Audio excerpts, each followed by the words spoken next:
Il va prendre la parole dans quelques instants devant des journalistes, essentiellement parce qu'il n'y a pas de militants ce soir. On l'écoute. Mes chers compatriotes, de métropole, d'outre-mer et de l'étranger, ce dimanche 30 juin, premier tour des élections législatives, le peuple français a répondu à l'appel des urnes, avec la participation la plus importante depuis 40 ans. Aujourd'hui, les Français ont été au rendez-vous de leurs responsabilités. Ils ont fait honneur à notre démocratie et je tiens à les en remercier. À nouveau, 3 semaines après les élections européennes, qui ont entraîné la convocation de ces élections législatives anticipées, ils ont rendu un verdict sans appel et confirmé leur aspiration claire au changement. En portant les candidats du Rassemblement national et de ses alliés en tête, en leur permettant d'accéder au second tour dans une écrasante majorité de circonscriptions, les Français ont fait naître un espoir sans précédent dans tout le pays. Je veux leur exprimer ma gratitude et je les appelle à rester mobilisés dans un ultime effort dimanche 7 juillet prochain. Le vote qu'ils exprimeront dimanche prochain est l'un des plus déterminants de toute l'histoire de la Ve République. À l'évidence et au regard des résultats, le camp présidentiel, encore largement désavoué aujourd'hui, n'est plus en mesure de l'emporter et le score élevé de l'extrême gauche soulève des inquiétudes majeures. Désormais, le choix est clair et 2 chemins s'offrent à la France. D'un côté, l'alliance du pire, celle du nouveau Front populaire rassemblé derrière Jean-Luc Mélenchon, qui conduirait le pays au désordre, à l'insurrection et à la ruine de notre économie.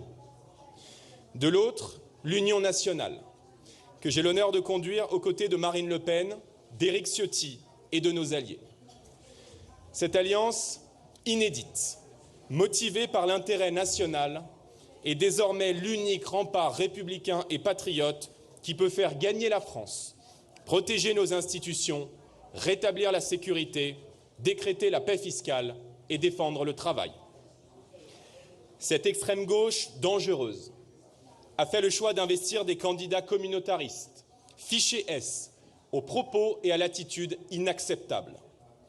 Elle propose ouvertement dans son projet de désarmer la police, d'ouvrir grand les vannes de l'immigration, d'abolir la loi de lutte contre les squats, ainsi que la loi de lutte contre le séparatisme islamiste. Désormais sans limite morale, injurieux à l'égard des institutions et de tous ceux qui pensent différemment d'eux, M. Mélenchon et ses amis font courir à notre nation un péril existentiel. J'appelle donc ce soir tous les Français attachés à leur liberté, au redressement de la France, à me rejoindre pour amplifier la dynamique et faire gagner l'union nationale face à ceux qui entendent nous diviser, abîmer l'ordre public et bafouer nos valeurs. Dimanche prochain, si les électeurs nous accordent une majorité absolue pour redresser le pays, j'entends être le Premier ministre de tous les Français, à l'écoute de chacune et de chacun, respectueux des oppositions, ouvert au dialogue et soucieux à chaque instant de l'unité de la nation. J'entends être le Premier ministre du quotidien, celui qui placera dans ses grandes priorités la défense du pouvoir d'achat, le rétablissement de l'ordre et de la sécurité partout sur le territoire et bien sûr la reprise en main de notre politique migratoire. J'entends être un Premier ministre de cohabitation, respectueux de la Constitution et de la fonction du président de la République, mais intransigeant sur la politique que nous mettrons en œuvre au service de la France et au service des Français. 7 jours nous séparent désormais d'un choix historique et je souhaite que cette campagne de second tour puisse se déployer dans un climat apaisé, honnête, respectueux des institutions et des règles démocratiques. À toutes les Françaises, à tous les Français, je veux dire que je serai toujours le garant de vos droits, de vos libertés et de notre devise républicaine, celle qui unit tout le peuple de France dans une même promesse, liberté, égalité, fraternité.